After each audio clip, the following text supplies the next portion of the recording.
Okay, cool. Let's go forward and continue and let's do the review of the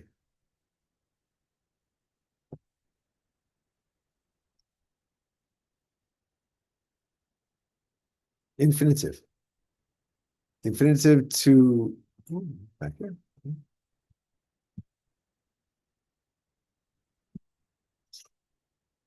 Infinitive again here. To be, to have, or to do. To do, to have, or to be. So let's review this, shall we? Let's go ahead and click on that. And this is the infinitive. So the infinitive to is most commonly followed by present simple. There are four other forms. They are the tenses we studied, right? Perfect, perfect continuous, continuous, and passive. There are a bunch of other positions as well, as I have shown on the chart, which we'll review in a second. The infinitive forms of be, do, and have never change. It's always just to be, just to do, just to have. They are not affected by tense, present, past, or future. So be doesn't change, is, am, are, was, were, just stays be, right? Number, singular or plural, doesn't matter if it's a person or two people. So to do, not to does for he, she, or it in the present, for example. Or person, first person, second person, or third person. And they often answer the questions how and why after the verb tense in the same position as the preposition. So let's go forward. Okay, the infinitive asks again, they how or why. So they often answer the questions how and why after the verb tense in the same position as the preposition. So when we have the preposition, it's like a key that slots us into how or why for answering process or reason. Okay, here's this chart again we did. Okay. So when we look at this chart, we have for to do, we have these positions, we have to do, we have to have, and we have to be, right? To do only has one position, to do, and it says it never changes, right? So to run, to play, to see, to eat, right? Have, let's go to have here. So have has one, two, three positions. The first one is to have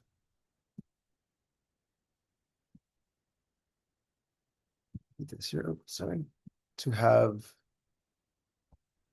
someone or thing, a person, a place, a thing, or an idea. And then we have to have done, to have seen, to have eaten, to have gone. Or we have to have been doing is the third one. So we clear these again so you can see that. So we have to have some one or thing, a noun, right? To have done, which is the past participle, to have begun, and to have been doing, where the doing changes. So to have been running, to have been studying, to have been paying attention. Okay. And then let's go ahead and go back up a little bit. Oops, apologies. Scoot back out and go to the third one. To be. Okay, so the last one here, to be. So to be here, we have 1, 2, 3, 4, 5 possibilities. So the first one here, let's go ahead and look at it a little closer. Jumping, my apologies. So to be. So the first one here we have is to be doing. Here. Then we have to be done. Then we have to be adjective. We have to be noun, and we have to be reflexive pronoun. Let's speed this out just a little bit.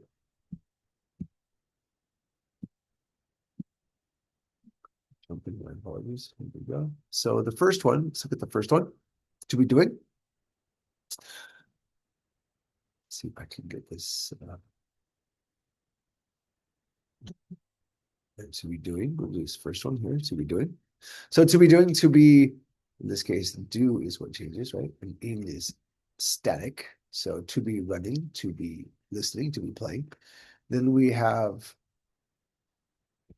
to be done, and that's the past participle. So to be seen, to be understood, to be found, for example. Then we have to be adjective. So to be cold, to be warm, to be happy, to be excited. Yeah.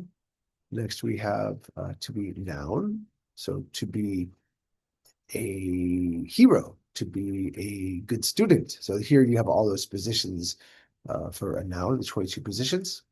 Uh, it would be odd to say to be she, but you could say to be her, which is interesting in this position. In this case, after to be, you can follow with the object pronoun, right? So that's something that is interesting here, right? Because we're in the object position, right? You can use the object pronoun, but you can never use to be with a subject pronoun, which is an interesting thing to glean from this.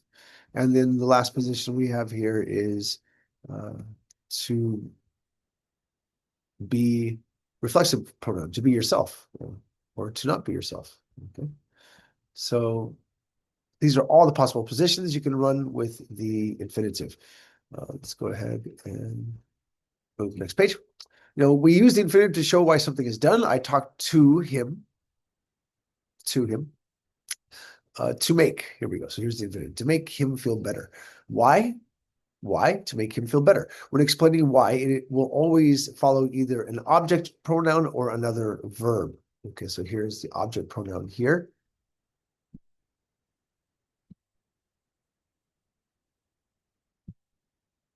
Here. So it follows the object pronoun, right? Here. So it follows the object pronoun. I talked to him. Why? To make him feel better. Okay. And again, to make is the infinitive, so him must follow also as an object pronoun. So here we go. Let's go to the next one. Okay, we could do it as the subject. So use it to start a sentence. To play with fire is dangerous. Okay, let's do the next one. As the direct object, this one naturally follows verbs like want, like, need, hate, or have verbs that express desire, preference, or necessity. So I like to ride my bike. I want to ride my bike. I need to ride my bike. I have to ride my bike. I hate to ride my bike. Kids use these as kind of like a first modal, right? It's a very common position that the children pick up. It's very easy to express themselves this way. The first action leads to another action. Use it to follow another action. So let's go to the next one. As a subject complement, so to complement the subject. So this one is often used in sentences like my favorite person, place, thing, or idea is to do. It almost always follows the verb to be. So my favorite thing to eat is, my favorite thing to eat is spaghetti. My favorite place to go is the park. What's important is to learn. My favorite thing to play with is my bike. My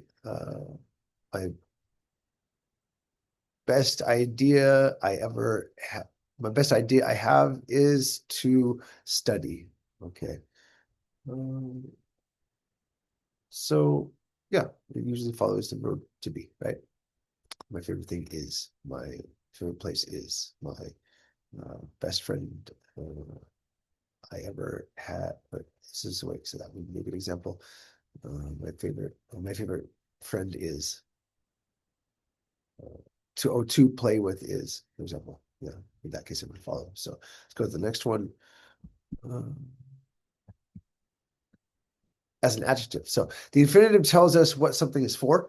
It describes what kind of person, place, thing, or idea it is. For example, this is the best place to buy, or sorry, to play, to study, to run, to exercise. She's the best person to help you. The infinitive shows the action that matches the thing. So this is the best time to learn. This is the best place to study.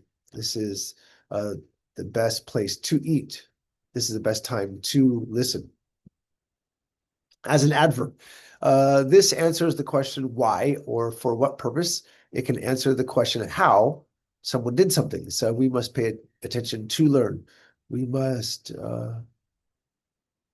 ask to understand. We must search to find. We must eat to fill our bellies. Okay. The next one is after the adjective. The infinitive after an adjective tells us why someone or something has that quality, uh, that special thing, right? Or ability. It explains the reason, purpose, or goal connected to the adjective. So it's important to be patient. Uh, it's important to listen to your parents, for example. It usually follows adjectives like easy, hard, ready, happy, afraid, etc. So uh, it's easy to understand. It's hard to miss. Yeah, he's always ready to help. Yeah, I'm always happy to show you the way. He's always afraid to go to bed or to go to sleep without a nightlight, etc. Okay. So you can use it after the object that is the noun or pronoun talking about somebody. So to show what the first person wants the second person to do, giving them directions, intention, desire, and purpose. Can I ask you to teach me something? Can you show him the way to uh, hear her better? Can I uh,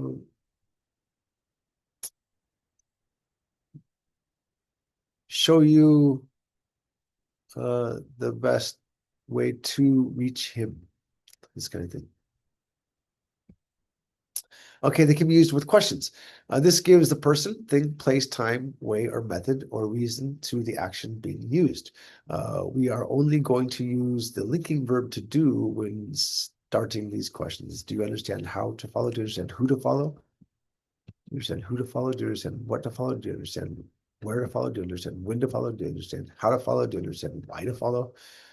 All of these 5Ws are really great in this position for asking very basic, simple questions. Okay. Oh, turn here and okay. Here's in here I have lots of charts, so it's not necessary to go through through those. So this was the infinitive. So we have covered the infinitive in this uh, video. So I hope this has been helpful. This concludes part 4. And we can move along and go to part 5 now. We are almost completed with all the iconography and the nomenclature that we learned to understand grammar. But of course, we're looking at it kind of in reverse. And the important part is learning how these things function, not knowing the actual nomenclature. It's the function that's important so we can get so we can acquire the reflex, so we can acquire fluency and understand how the language works. You can dress it up as much as you want with as much vocabulary as you want to learn, or you can stay in a state of that of a child, because a child by the age of 3, 4, 5 in America is already fluent, and that kind of fluency is possible through this system. So I'll see you in part 5. Thank you for holding up for your time and effort, and let's motivate, and let's be motivate. This is an amazing, wonderful thing to be a part of the world. All right. Thank you.